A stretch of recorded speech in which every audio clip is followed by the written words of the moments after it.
you very much. I will keep it shorter today, I promise. The plan was to talk about the Einstein telescope, but I heard that some of you also had questions about lunar gravitational wave detection, so I will have some slides about this as well in my lecture today. Okay, so the Einstein telescope, you heard of this already a bit in this week, is a proposed next generation facility underground to host, for 50 or more years, gravitational wave detectors. And here on this, already on this title slide, you see on an image, which is really, you could say an artist impression, but with some interesting details, where underground in these huge caverns. So just to clarify a little bit the dimensions, you can maybe guess it from the people who are here. So this is about 200 meters of cavern in this direction, and 20 and more meters tall, and equally wide almost. So these are huge, enormous underground structures that have to be excavated, and then you have these enormous suspension towers, whose design is really lent from the Virgo superattenuator that we have heard of yesterday. And so, that is an enormously complicated project, and well, we'll see more about this on the next slides.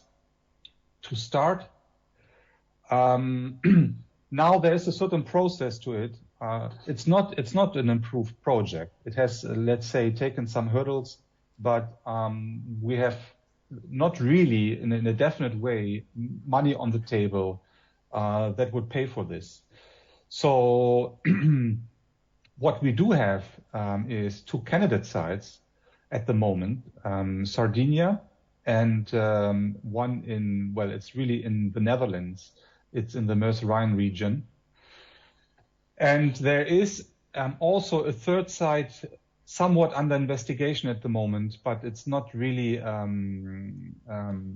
not at the same level, let's say, because it's in Germany, in the southeast of Germany, but they haven't really made any public statements yet whether they will eventually make this an official candidate site, yes or no. So for now we have these two. And if you present a candidate site, then what you have to do is you have to essentially study the properties of the site relevant to the construction, operation of the detector, but also in terms of things that might affect your sensitivity in the end. And this is most of all the environmental noise.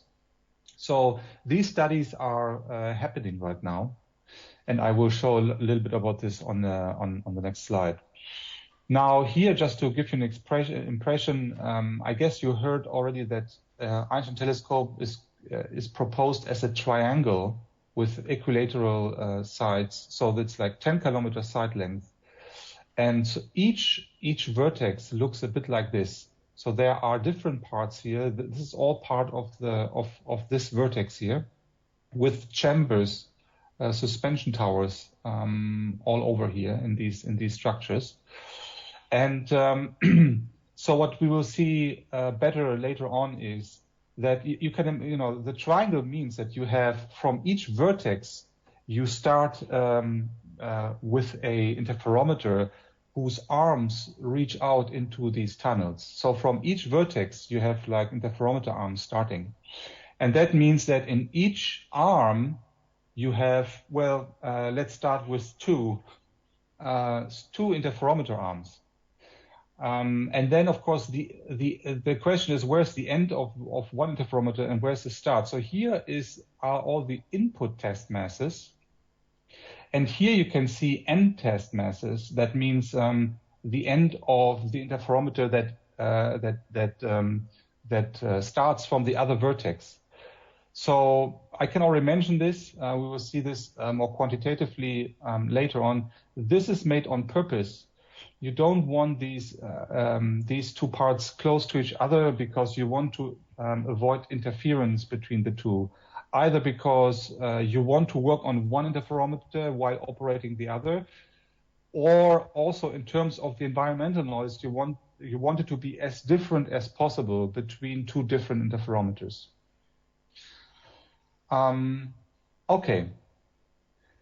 Now, for the site studies, there are many, many things happening. In general, I would say they can all be grouped in geotechnical, geological, hydrological, geophysical studies. In reality, for now, the important ones are really connected to construction. Is it really feasible to construct such a huge infrastructure underground at the candidate site? And if so, is there anything about the properties of the ground that make this more or less expensive? Because, for example, if you have a very wet ground, so if you, for example, you make a borehole and you see if you go 200 meters deep, it starts to fill with water, then this is an indication that that you might have to spend more money on the tunnel lining when you eventually construct the tunnels to protect all of your facility against inflow of water.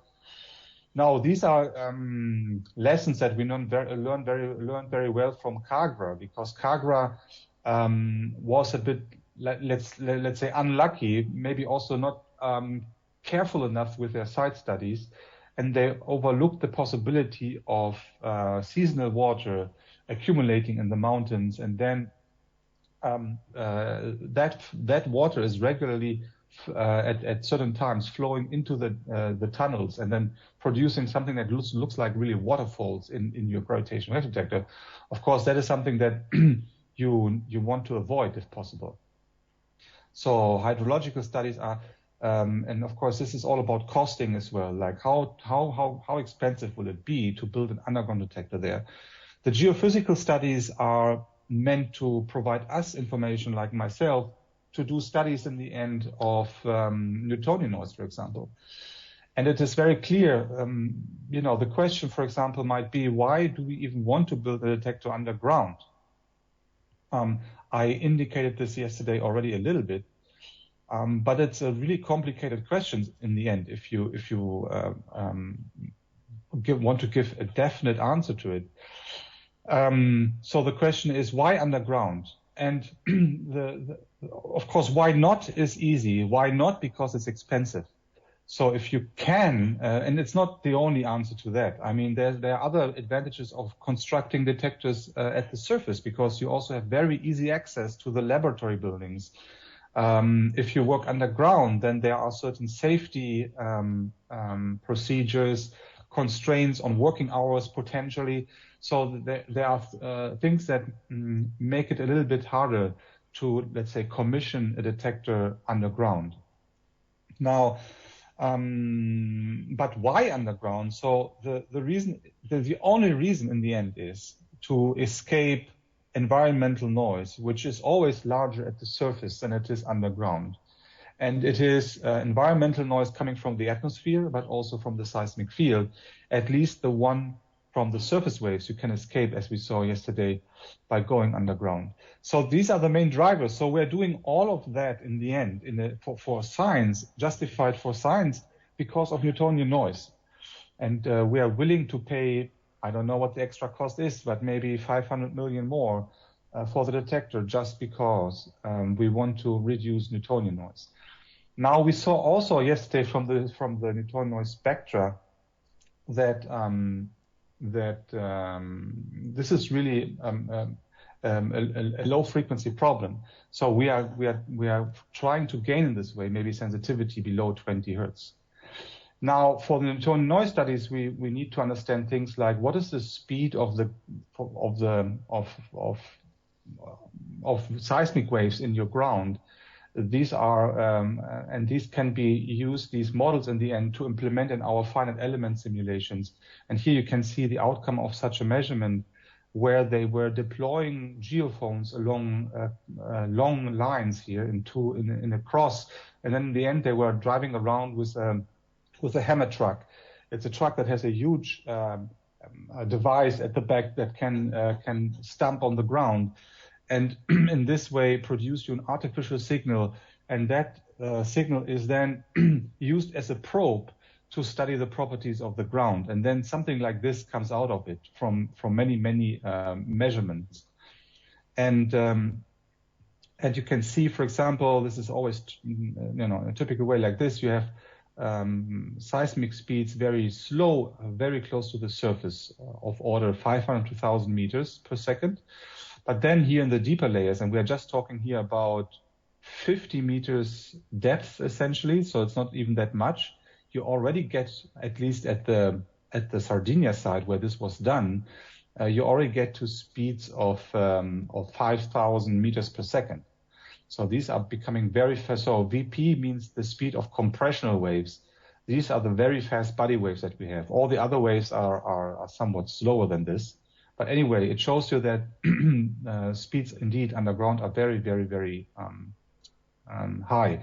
What this also indicates is that the rock quality down here is very good, because high speed typically means very hard rock, and hard rock is good for you for construction. Okay, so what we also need for Newtonian noise is essentially to understand what is the seismic spectrum measured 200, 300 meters underground. And for this, we're drilling boreholes like that. And these are not normal boreholes. So you can do two different types of boreholes. You can either drill out a relatively small diameter core, and that is then done only to understand the properties of the rock that you extract in this way. But if you want, in the end, use that borehole to install a seismometer, then this is a bit wider, and it costs a lot of money. So it costs 100,000 euros per kilometer, essentially, per 100 meters, sorry. Per 100 meters. So that means 300 meters what you want. So one borehole costs 300,000 euros. And that's a lot of money. So you cannot have, as I already said yesterday, you cannot have too many of them. But once prepared, you can then see here as the people were lowering inside a thin cylinder, which is one of these really highly sensitive borehole seismometers. And so they are lowered down to 300 meters depth, or 250 meters, what the depth of the borehole was. Okay, and like this, we are investigating several points at the candidate sites. That happens at both candidate sites at the moment. And something like this also happens actually at the German site, which is not yet an official candidate site for ET. What has happened is that people in the Netherlands were proposing the ET Pathfinder, and that was successful. So they got like a lot of money to build now this experimental hall, where inside you will have a miniature interferometer. Miniature, it's not really so miniature, but compared to ET, it's small, of course. But inside here you will have already some kind of interesting suspension system. And I think for myself at least, I guess if you talk with the PI there, he would give you many reasons to build this prototype. But for me, I guess the main thing that happens there is to learn operating a laser interferometer at cold temperatures. As we will see, this is one of the things that is new in Einstein telescope. Well, not compared to all gravitational detectors in the world, but at least to LIGO Virgo. Okay, so let's get to some details. So I already said that there are, from each vertex of the triangle, you have interferometers starting. Now, I spoke of one interferometer per vertex, but that's not really true. What we want is 2 interferometers per vertex. So in the end, you have 6 interferometers in total. And that is something that scares people a little bit. It's one of the main criticisms put forth against Einstein telescope, that we want to have this detector consisting of 6 interferometers. Now, the criticism is that where do you find the people to commission that? And if you find the people, can you commission these 6 in a way that they will ever operate simultaneously? And can you do this without interference? That means can one team work on one interferometer and another team on the other interferometer doesn't really notice that the work on the other interferometers? So it is all from the planning side a little bit of a nightmare, admittedly. But I think it's not an impossibility, because it just requires a good governance to make sure that you find the people for this. Anyway, a big challenge already from that perspective. Now, why do you have 2 interferometers from each vertex? Because what was thought in Einstein telescope is that it is tough because here's the thing. The story is a little bit more extended, if you want. So building a detector underground in Europe has another, essentially there's no remote location in Europe where you do not have major cities nearby. So you kind of you cannot find a quiet location really at the surface. In the US, it's a little bit different. So you have like locations so remote that they're thinking of building a next generation facility that is at the surface is fine because, it might really be a quiet location after all. Something like this is very, very tough or maybe impossible to find in Europe. Now, so you go underground, fine. But if you go underground, then you really, you want to make a full use of the benefit of going underground. What that means is the main benefit going underground is, as I said, for the Newtonian noise. So you are really thinking here now about low frequency detection. So now, since you do think about improving the low frequency sensitivity as much as possible, the conclusion was that you have to address that challenge also from the technology perspective, from the design perspective, in a most radical way, which is essentially dividing a single interferometer that observes from low to high frequency to divide this in two parts, where you dedicate a low frequency interferometer to measurements, let's say, between a few hertz and up to a few 10 hertz. And then a high frequency interferometer that measures in the end effectively from a few 10 hertz up to thousands of hertz. And so these are two specialized interferometers, LF, low frequency, HF, high frequency, and then you combine them into a single device, if you want, that observes all the way from a few hertz to a few kilohertz, several kilohertz. Okay, that is the idea. We will see later on what this really means in terms of technology. I will show the parameters of these two. But here is essentially then how it looks like. The main thing is that the low frequency interferometer is also low power and low temperature. So low power because for reasons that you have heard probably from Lisa already some days ago, which is that if you have high power inside your arms, even LIGO Virgo has more power than this inside the arms. Now, if you have high power inside the arms, several hundred kilowatts, then what happens is that even the tiny vacuum fluctuations that you have in the power, so the power fluctuations, they will convert into strong feedback forces, fluctuations of the radiation pressure force on these suspended masses. And so they will produce a lot of excess noise, this quantum radiation pressure noise at low frequencies. So to suppress that back action noise as much as we can, we reduce the power inside the arm cavities. So that is important. There are other ways, technology-wise, a little bit more risky to achieve a reduction of back action noise, but in any case, so this is one of the ways to do it. And in fact, we don't really need high power because the relatively high shot noise that we buy ourselves in this way at this part of the sensitivity doesn't matter because here we have our second interferometer at high frequencies that takes over, and that one brings in the really good high frequency sensitivity. So. And the temperature is because all of the thermal fluctuations in the system get reduced. And again, this is an important part of bringing the sensitivity, making it possible to reach this kind of sensitivity at low frequencies. Where otherwise, if you operate this at higher temperature, at room temperature, let's say, you would have a lot of excess noise. I mean, I wouldn't say maybe excess noise, but you would have higher noise from, for example, the suspensions, which have thermal fluctuations in their motion and also in the coatings and all of that. So that is essentially, these two are the main features to get this kind of sensitivity at low frequencies. And high frequency is kind of the opposite. So we're leaving the operation around room temperature. And here we can also now go to very, very high power in the arm cavities, whether we can really handle 3 megawatts, that's another question. But this is the goal, to get to something like 3 megawatts in the arm cavities. And then, of course, you have a big radiation pressure force or pressure, force, and also noise in your measurement, which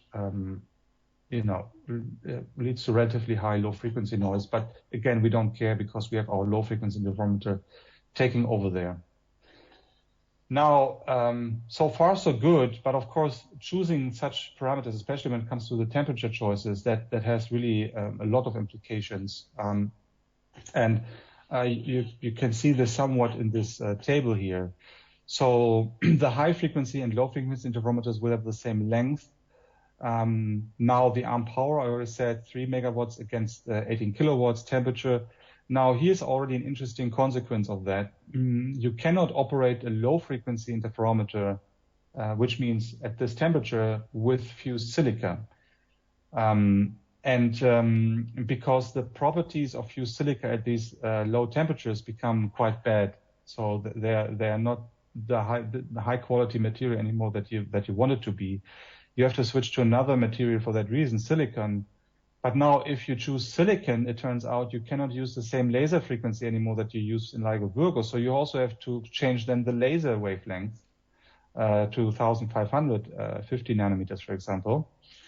And so you see that just by making one choice, 10 to 20 Kelvin, you are now forced to make some modifications in your design in terms of materials and laser frequency and all of that, which makes it really hard.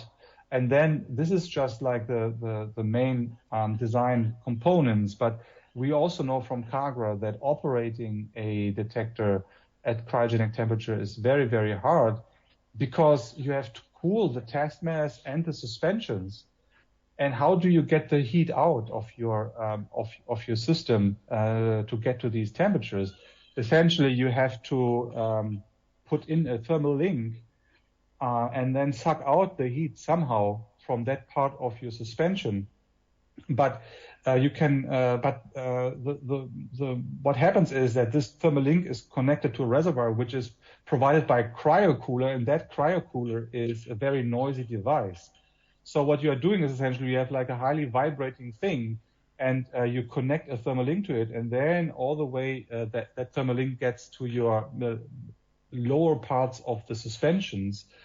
And that link, even if it's tiny, if it's like a very light wire, it will still be able, to transfer a significant amount of vibrations into your lower part of the suspension. And you are circumventing all of this fancy seismic isolation system that you built for yourself. And so that is a problem. So cryogenics is a very tough thing, and people do not really generally feel very comfortable thinking to build one today. And we see in Kagra, in fact, that is not so trivial. Something else I want to point out is that also the mass of the mirrors will increase from something like 40 kilogram, let's say, today to 200 kilogram in the future. And that is also a big step, and you have to find companies fabricating for you such substrates, but then also other companies that can put on the coatings for you. And again, these are all huge challenges and require quite some R&D and technology advance. Okay, now to return a little bit to the part of dividing a little bit the systems from each other. Now, here on this graph, you can see that you have here the vertex location, and so here you have the big holes, and then you have here the low frequency inner test mass chamber, and here the high frequency inner test mass chamber. And so these are already somewhat separated, but the separation here doesn't have to be very large, simply because in the end here you just want to make sure that you can essentially work on the two systems without really without the work really interfering with each other. More important is it really to keep distance between the inner test mass of the low frequency one and then the end test mass of the neighboring low frequency one. Because here it's not only about interference of work, but also about the correlation of noise between these two parts. And so you want that the environment to produce little correlation in the noise. And again, it's mostly about Newtonian noise. So the gravitational coupling between test masses and the environment can lead to correlated noise between these two test masses. And so that's why we're keeping 4, according to these plans, but they're not finalized. Maybe we have to increase the distance even a little bit more than that. But at the moment, the plan is to keep a distance between these two of 400 meters. And so to suppress a little bit the correlations that you could have with, if they were close to each other. Okay.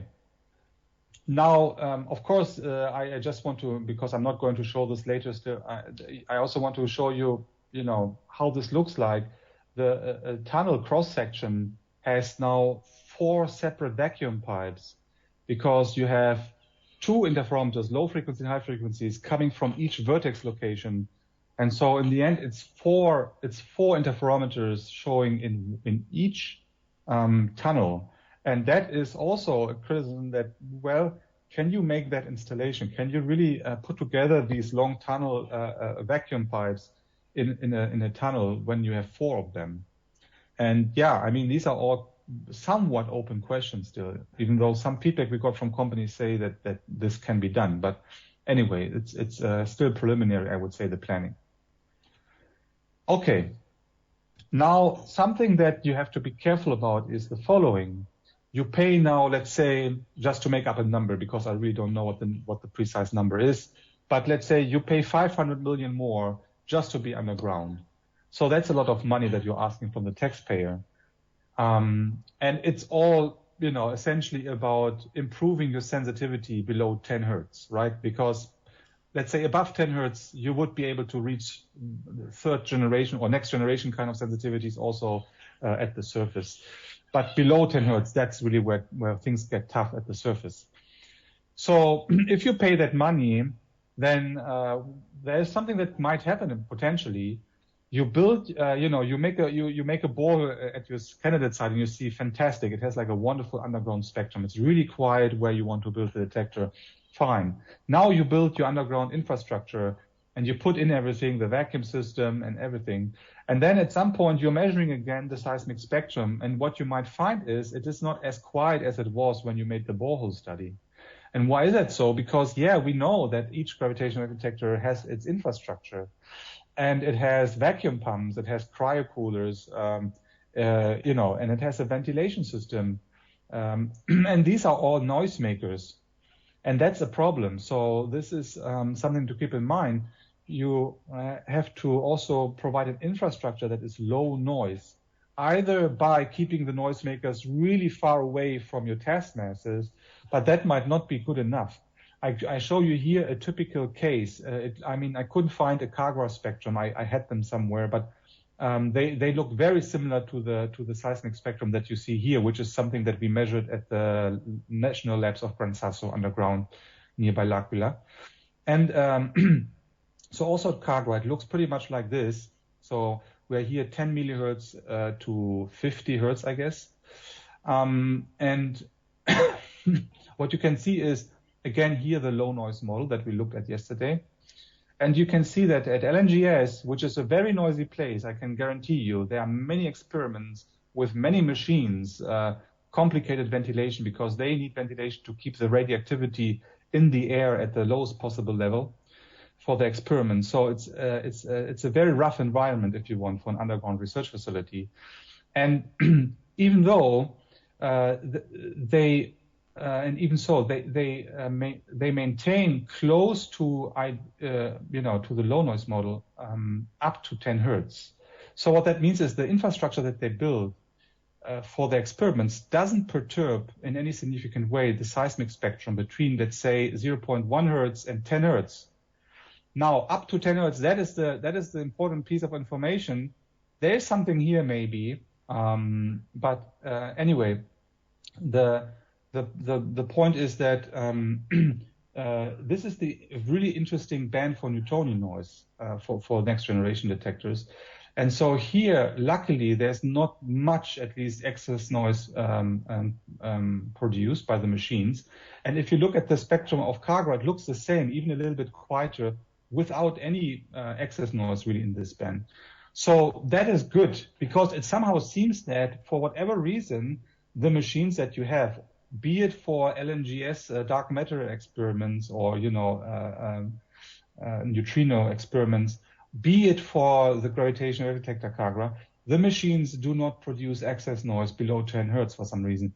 But that's the magical line, because above 10 hertz, you have a lot of excess noise from machines. And that's the same at Kagra as well. Now, that's very interesting. Below 0.1 hertz, there's something else.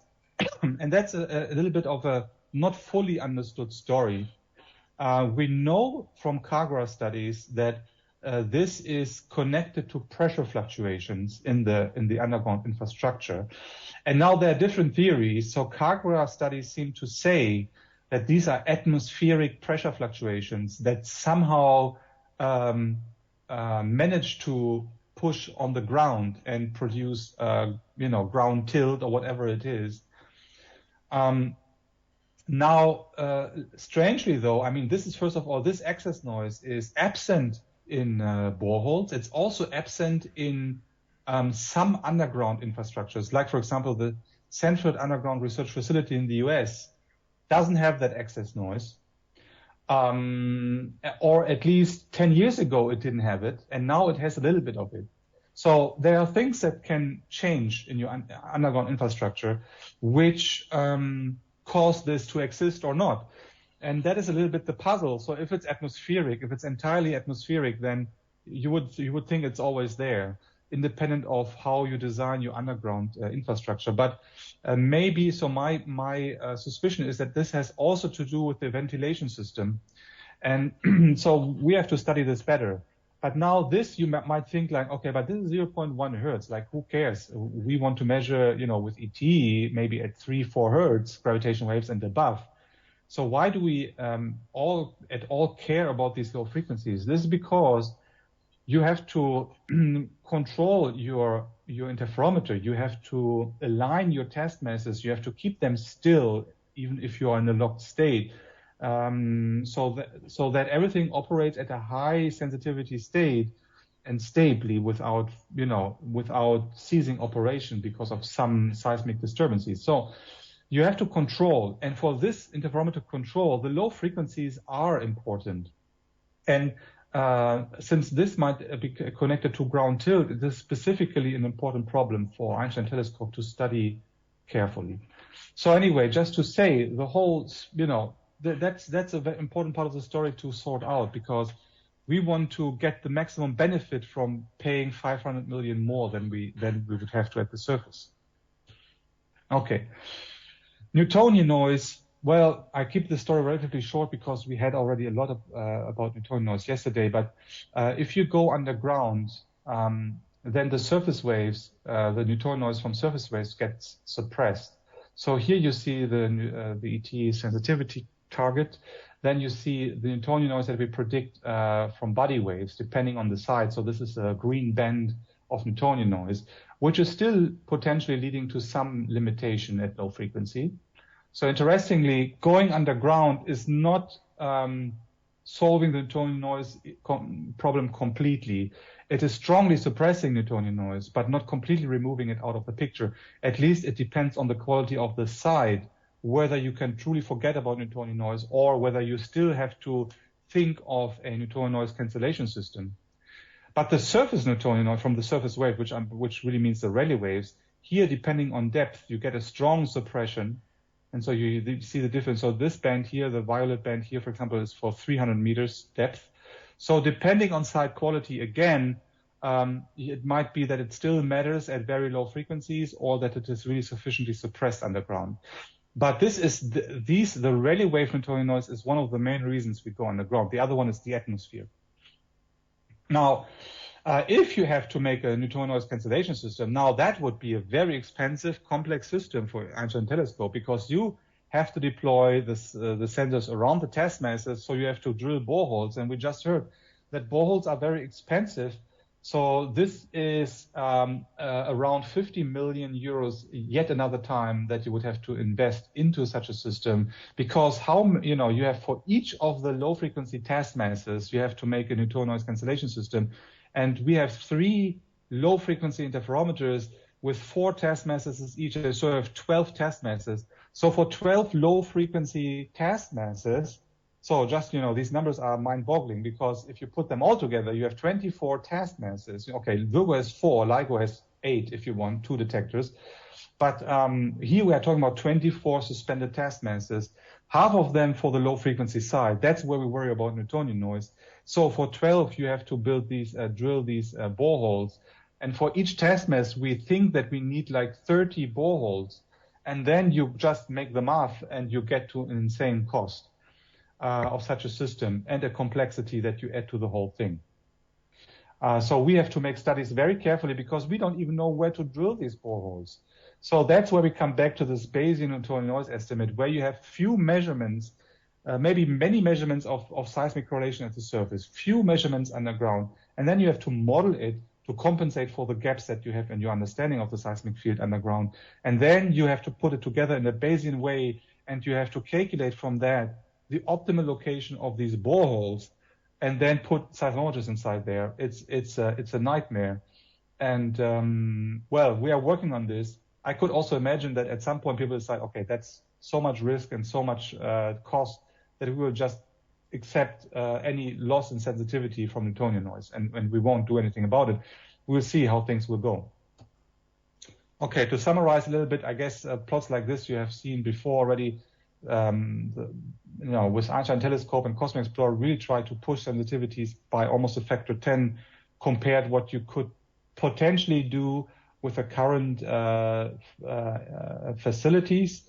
So here's the LIGO A+. It's a similar target for Virgo plus, advanced Virgo plus. Beyond that, people have thought about, okay, if you really wanted to push it, like what is the best sensitivity we can dream of at the current sites?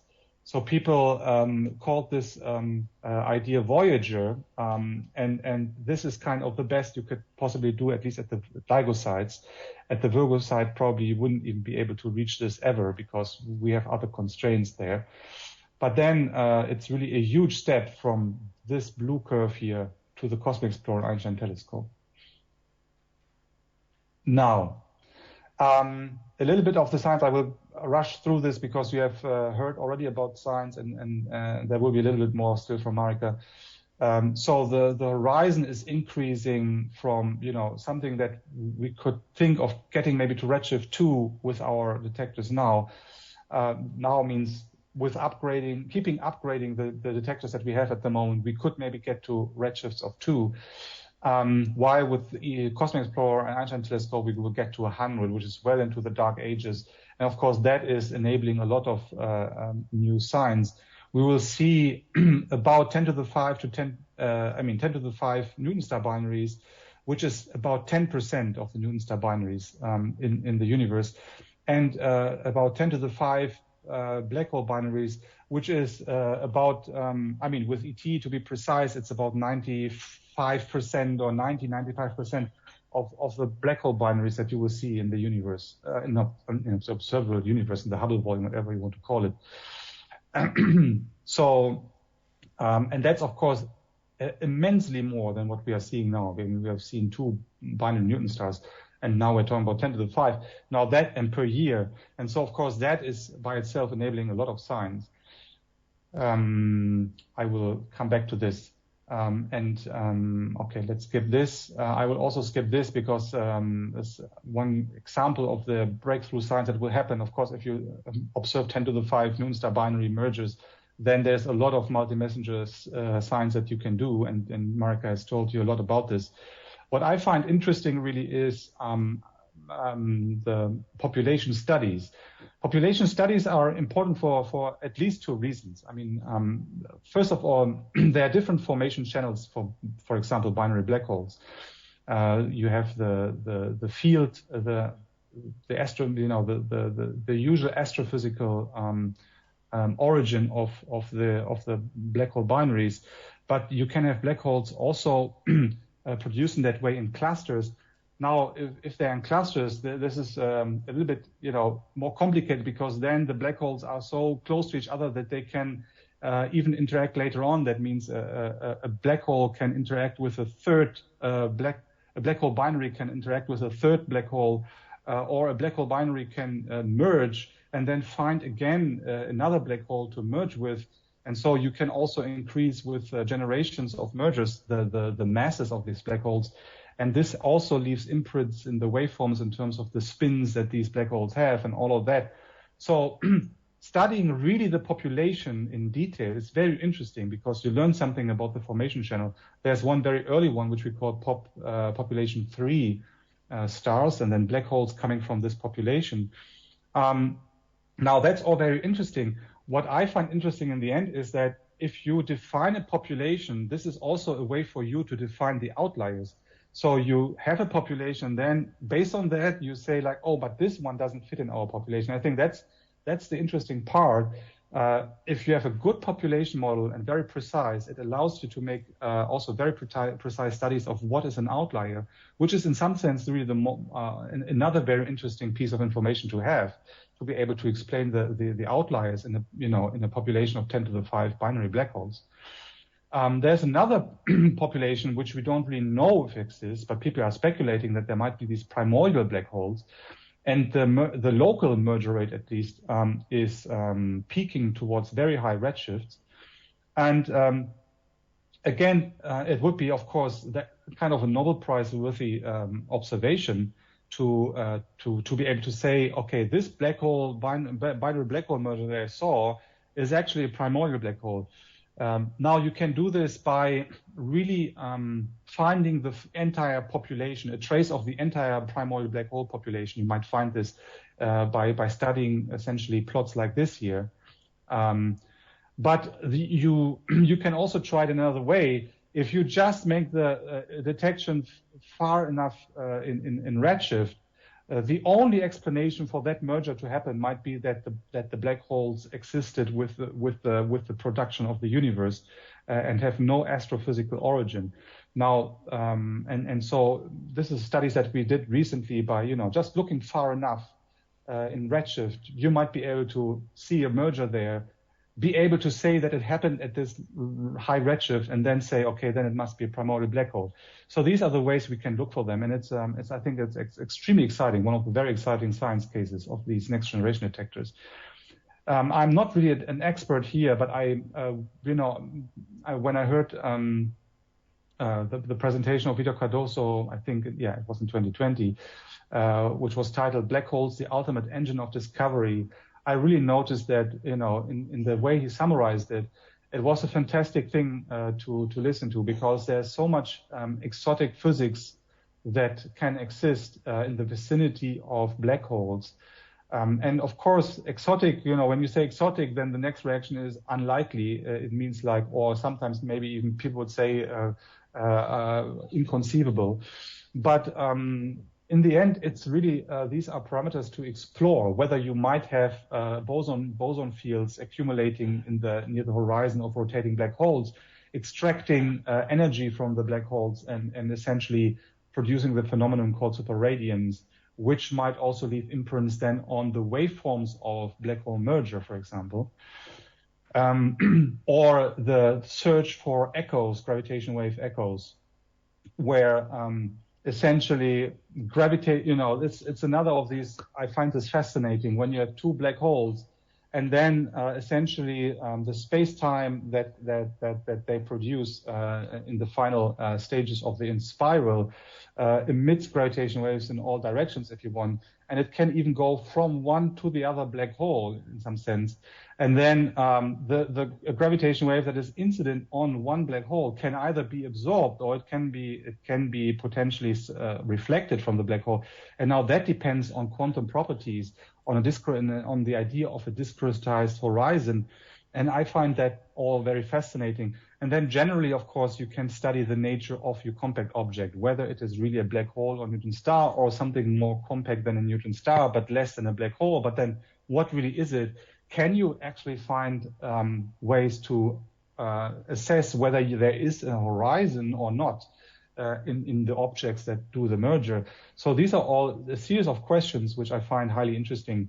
And these are enabled by third generation because with third generation, you will observe some black hole binaries with very high SNR, so in the thousands or thousand, let's say at least. And so that makes it possible to study very precisely the waveform. Also, as I said, if you observe in total 10 to the 5 black hole binaries, then there might be outliers. And so again, this might facilitate some of these studies. Okay, that was everything about Einstein telescope. So let me spend some slides on the lunar gravitational wave detectors. So this is how the story really started historically, and I can tell you, okay, the story a little bit now. So the way there are different concepts. So I have to tell you later. But let's say the ones we are currently looking at are mostly the ones that exploit the moon itself as part of the gravitational wave detector. So you might have heard of the resonant bar detectors. These were detectors, we say Joe Weber was the creator of that concept. So he built the first resonant bar detectors, which were metal bars of a few meter scale in the end, where you essentially, when a gravitational wave passes, it would ring up some of its vibrational modes. And then you could essentially, with a sensor, search for these vibrations of your bar, and that would allow you to detect essentially the gravitational wave that's producing these vibrations. So the physics here is that every elastic body has a response to gravitational waves, and this is also true for the moon. And now, since the gravitational wave is a quadrupolar wave, it is producing predominantly the quadrupolar vibration of the moon, as shown here. Now, that vibration can occur at any frequency. Essentially, you have, again, vibrational eigenmodes, quadrupolar eigenmodes, which have resonance frequencies, if you want, or what we call sometimes normal mode frequencies, at specific values. For example, you expect the lowest order quadrupolar vibrational mode of the moon at about 1 millihertz. And then, with roughly millihertz distance, you have all the other modes adding to it towards higher frequencies. And then, of course, if you get to around a hertz, then these modes become so dense, the millihertz density in the end leads to an overlap of these modes because there are so many of them. So now the question is now how to detect that vibration. And now that is not essentially a new idea. Even for these planetary gravitational detectors, studies were done already in the past. In fact, the very first search for gravitational waves ever carried out experimentally in 1961 was exploiting that kind of mechanism. And so here we have again the Joe Weber, our famous Joe Weber, with his team, I guess students, I assume, I don't know. He teamed up with Caltech because they had the most sensitive seismic sensor at that time on Earth, which was the Benioff strain seismograph. And so he worked with them to get access to the data and be able to understand it. And using that data and the knowledge that they had at that time about the vibrational modes of the Earth. So what are the periods of that vibration? 54 minutes is the lowest order quadrupolar mode of the Earth. Now, knowing this and also some estimates of the quality factor of these resonances, they were able to essentially calculate roughly the response of Earth to gravitational waves. And then they used the data from that seismograph to set upper limits on the power spectral density of the Riemann tensor. And so it's all, notation that maybe some of you, or I guess most of you are theorists, you should be familiar with the notation. So these components, I0, J0, as you know, these are really connected to the strain amplitude of gravitational waves. So you can take this and with a simple multiplication, with a frequency-dependent multiplication, you can get to the strain sensitivity, which is about 10 to the minus 12 per root hertz at these frequencies. So 10 to the minus 12 is not really great, of course, but that was the very first gravitational wave measurement. Interesting. Now, of course, Weber also understood that the real problem here is not so much the seismograph. The real problem here is the background noise that Earth is producing. That means, he thought of this in terms of seismic background, but there's also the atmosphere actually very important at these low frequencies. So he also proposed then during the Apollo era such a measurement for the moon, because the moon doesn't have an atmosphere. And also from the first Apollo missions, they already knew that the moon is seismically also very, very, very quiet. So they deployed then with Apollo 17 a gravitational wave detector on the moon in 72, and that was called the Lunar Surface Barometer. And it was a fantastic experiment that worked perfectly on Earth. Unfortunately, it had a design flaw connected to the change in gravity, and so it didn't work on the moon. The astronauts had to balance some mechanics, and they couldn't do that because there was some miscalculation done with the gravity. Now, and that in the end meant that they couldn't make the measurements. Today we know that, well, maybe this instrument would have told us something new about the seismic field there and the seismic disturbances at low frequencies, but it would not have been sensitive enough to see gravitational wave signals. So there's really no loss to gravitational wave science from that failure. But for sure, we might have learned new things about the lunar interior and all of that.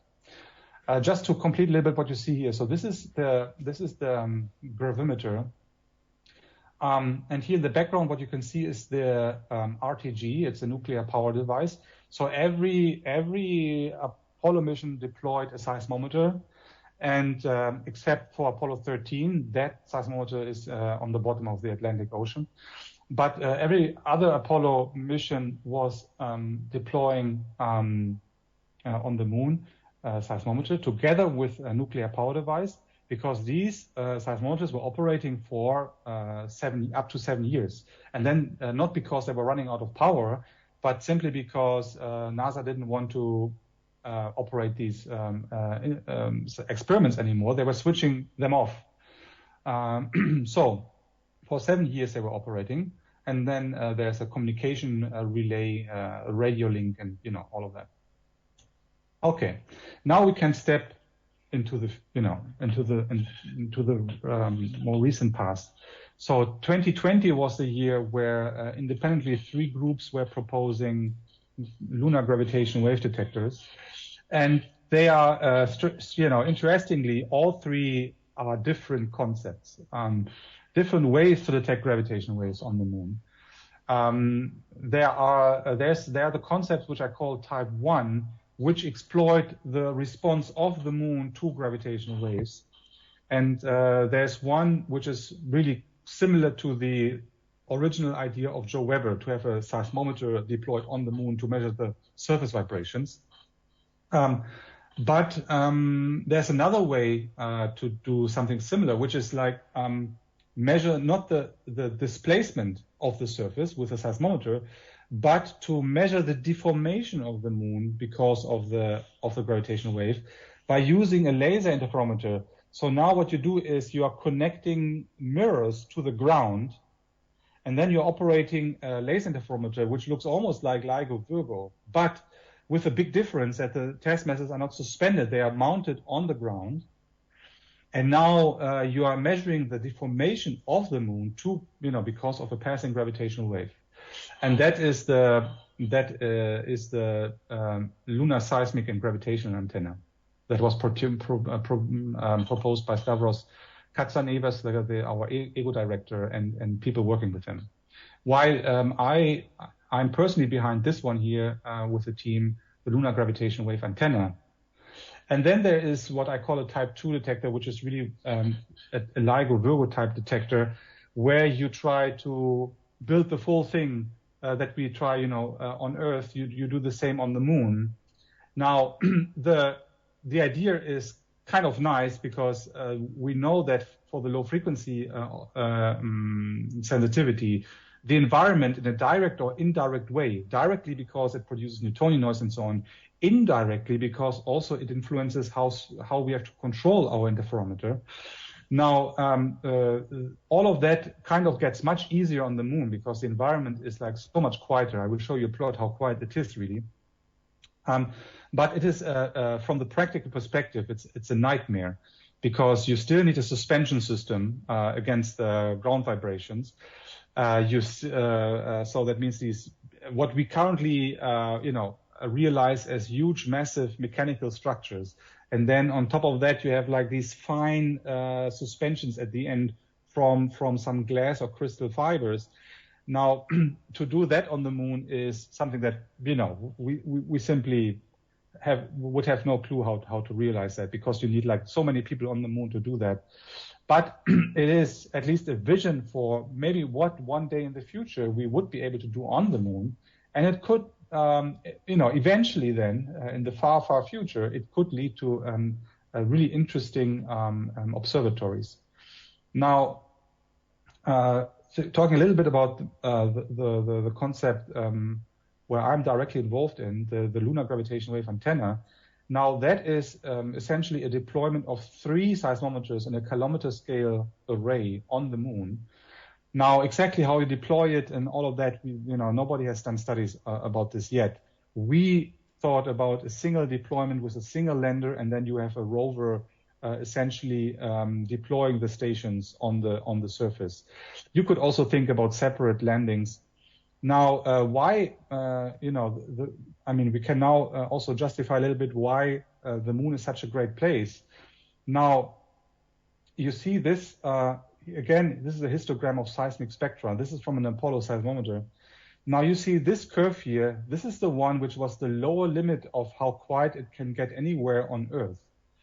And the main seismic spectrum that was measured on the moon by the seismometers in the Apollo era is this here, which is now more than 2 orders of magnitude, 3 orders of magnitude, compared to some sites in on Earth, even 4 orders of magnitude quieter. So 4 orders of magnitude quieter. This is huge. And this is not here a seismic spectrum. This is the spectrum of the noise of the instrument of the seismometer. So it is only an upper limit. And in fact, we have predictions from people, planetary scientists, who looked into moonquakes and meteoroid impacts. And they predict that the actual background is somewhere here at a few times 10 to the minus 13. We don't really know where it is, but the models predict it to be somewhere here. So now we're talking about, 6, 7 orders of magnitude weaker compared to what you have on Earth. Now that is really what enables for you gravitational wave. That is why it makes the whole thing interesting. And that makes it possible to detect gravitational waves in this way on the moon. There's another thing about the moon which is really unique, and we are so lucky in the end that all comes together. Now the moon has a interesting feature, which is its inclination angle. The rotation axis has an almost 90-degree angle to the orbital plane of the Earth.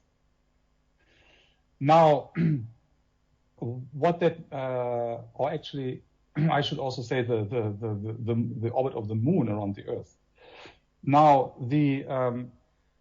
what this means is that around the poles, when you have a crater, the sunlight comes at a very shallow angle to the surface.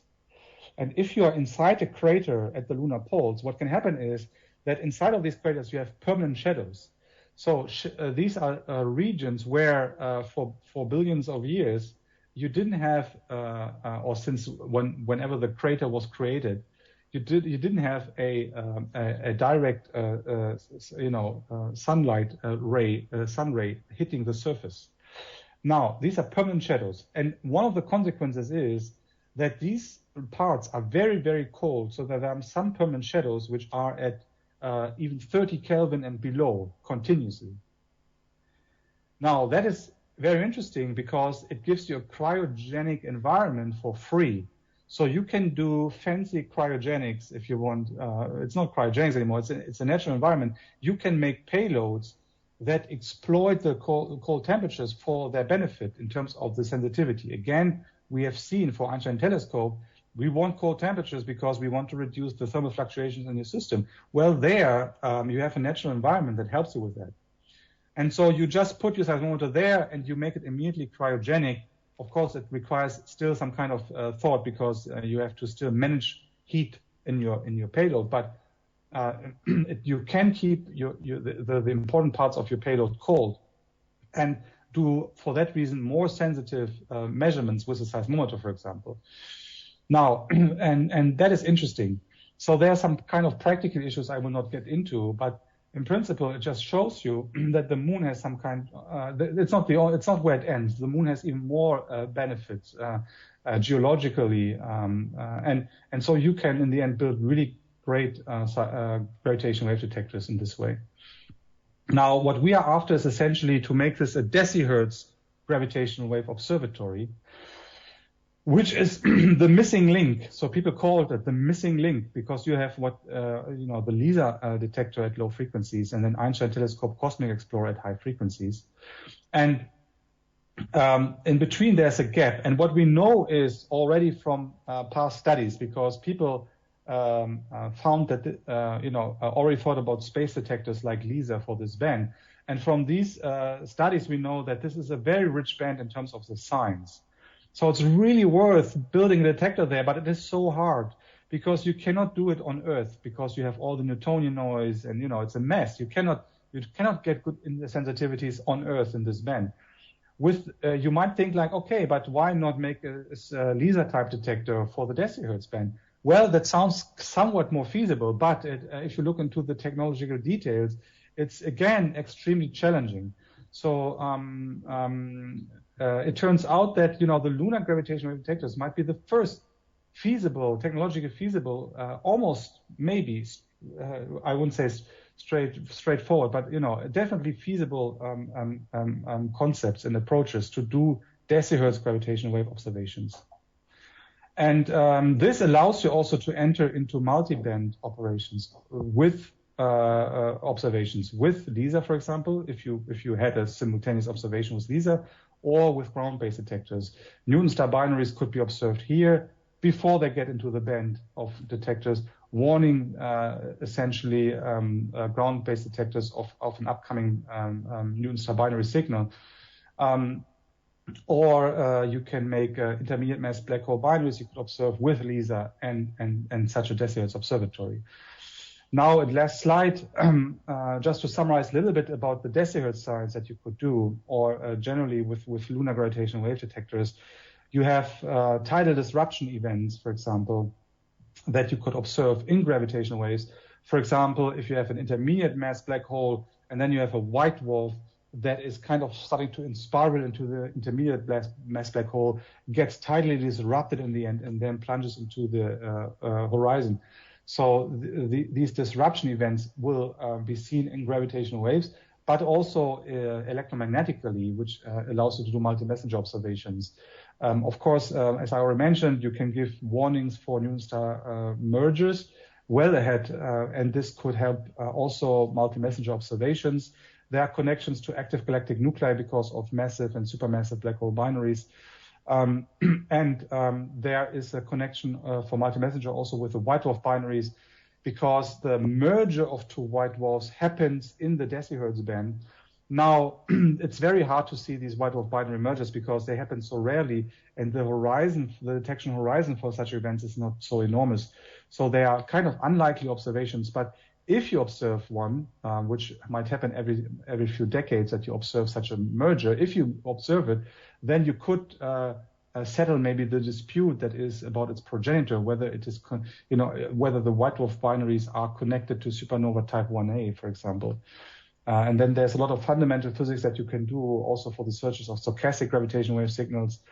For example, you could imagine to deploy seismometers at both poles, and then essentially the environment is uncorrelated, but stochastic gravitational wave signals would be correlated between the two, and then you could take these two seismometer signals and you can correlate these two seismometer signals for long times to search very sensitively for stochastic gravitational wave signals. And so on and so forth. So there's a lot of science. And so I think it's really an interesting endeavor. And we are, in fact, in the process right now to write a proposal to ESA, because they are calling for lunar missions. And we have to submit in mid-September the ESA proposal. And that's something that we are currently preparing. So wish us luck. But in any case, I think it's an exciting time for this. And that's why I want to stop. Thank you.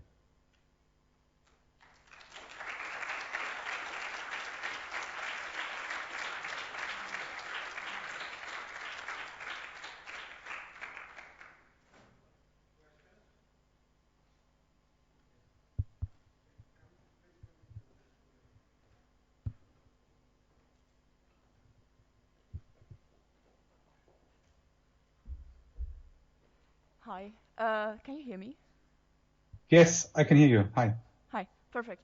Yeah, thanks for the interesting talk. So, as you already pointed out, ESA is calling for lunar missions, and so are other space agencies, which means that we could expect an increase of human activities on the moon in the upcoming years. Wouldn't that counteract the expectation of this low seismic background noises on the moon quite much? So wouldn't that make this lunar gravitational wave detector again not very feasible, because we have to bring up seismic noise cancellation as well? Yeah, good question. So first of all, even the one that is already present at the moment would limit the sensitivity of such a measurement. And the reason actually why we want to deploy 4 seismometers is because we want to then be able to reduce the seismic background in our signals by doing noise cancellation. So that's actually, the reason why we are not only deploying 1 seismometer, but 4. Because the gravitational wave signal would look exactly the same in all of these seismometers, but the seismic disturbances from moonquakes and meteor impacts look different. So even though the moon is so quiet naturally, even though we would still need some background reduction from such using data from an array to get to the sensitivities that really give us a rich science case of lunar gravitational wave detectors. But then you are right. In principle, we have to be a bit worried about this. And this is already an interesting question, because everybody wants to go to the lunar South Pole at the moment. So the Indians have this Chandrayaan-3, which will be a lunar South Pole mission. Also, NASA is thinking about this with a lunar outpost, and Europe. So the lunar South Pole is interesting because in these permanent shadows, you can have ice, because of the cold temperatures. We know that ice can be stored inside the soil in this lunar regolith. And so it's interesting to have a lunar outpost there, because it gives you a source of water, for example, but not only water, also other minerals. Now, there might indeed be, for that reason, activity. And we're not talking just about landings and scientists. We are talking about people who want to do in situ resource utilization, which essentially means have machines, vehicles going over the surface, harvesting the soil, and processing it to build structures and mining could happen. Now that is of course kind of activity that you do not want for gravitational wave detector. Now, if one possibility is to go to the lunar North Pole, because that is somehow not the target of such studies at the moment. So there it's going to be quiet. Now, but even for the lunar South Pole, there are many, this is in the end a big area of hundreds of kilometers. And so the question then is, which is somewhat open, but given my intuitive understanding from what we know from Earth, if you have activity in for example in this crater, then in these craters you will not see any of that. But that is really to be studied carefully with simulations, because you are right. In principle, we should be worried about this. And people would have to study this very carefully before deployment of such an antenna. Good point. Okay, thanks. And probably a follow-up question on that. I don't hear you extremely well at the moment. Can you hear me better now? Yes, now I can hear you perfect. better. So a follow-up question to that. As you pointed out, many countries are trying to go to the same spot. So lunar missions are also some kind of a political thing. So how do you plan to deal with political tensions arising from going there as an ESA project or NASA project? Yeah, I mean the political tension is really more felt at the planning of the mission, because of with whom can you work together. So in some sense, at the moment, for example, you have to make a choice between China and the US.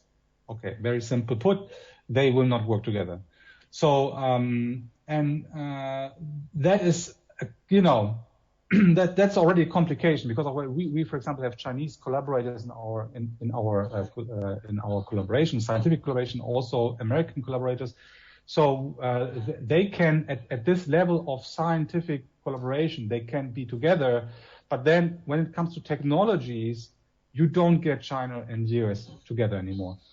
Now, and this is essentially a choice, and ESA, at least for example, Italy has made this choice already. They have clearly said, okay, we go with NASA, we don't go with China, and that has already consequences for some of the space missions that were planned. Italian scientists now are essentially on hold on missions which were planned together with China.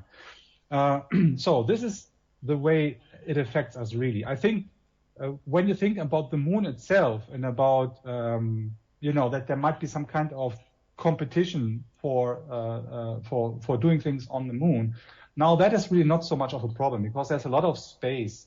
And I think some people like to emphasize these parts a little bit too much. I mean, we see this already a little bit with SpaceX and the Chinese space mission. So there were already complaints that they had to do maneuvers, and so these are things where I guess politicians play also a little bit with that situation. In reality, I think in a real way there are no big issues with that. I think it is really more the problem is on Earth when you do the mission planning, not so much what you do in the end on the moon. I think there's so much opportunity. It will not limit us in any way for in any time soon. Okay, thanks. Other questions?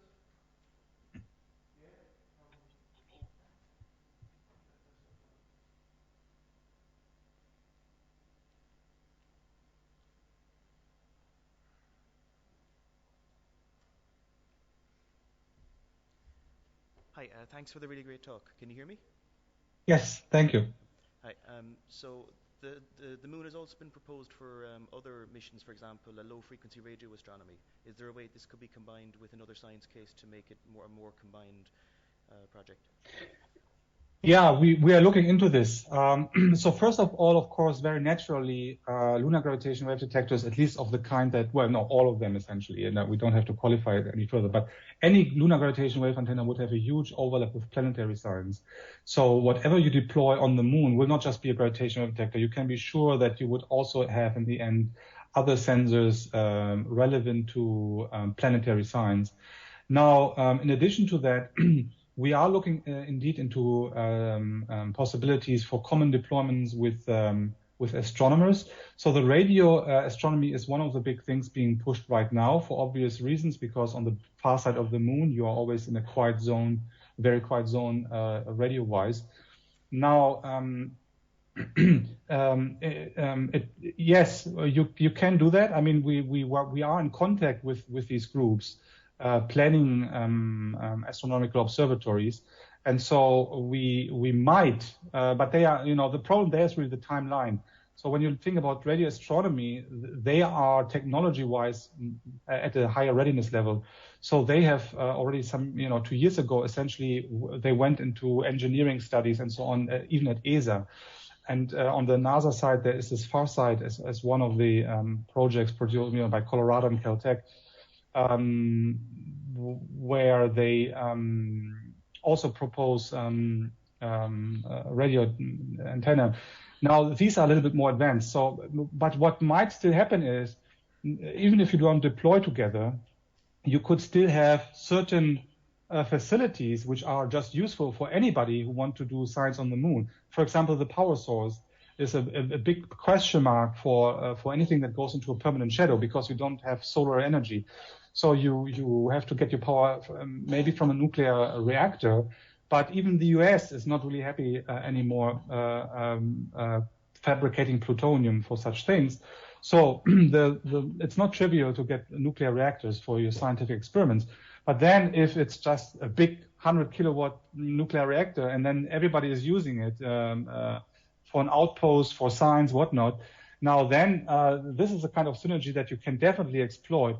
But then also at Goddard, for example, we have been looking into collaborating with a project where they want to have not radio, but optical telescopes distributed somehow over the surface. And there we could also hitchhike or make common deployments.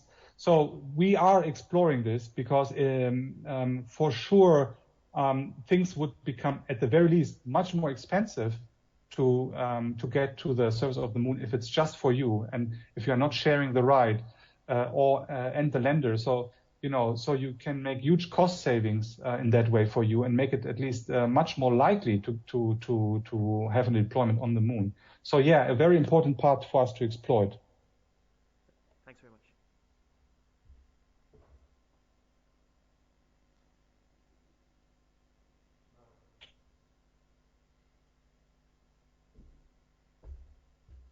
Okay, there are no more questions.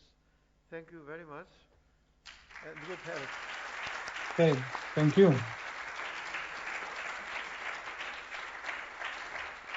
Bye, everybody.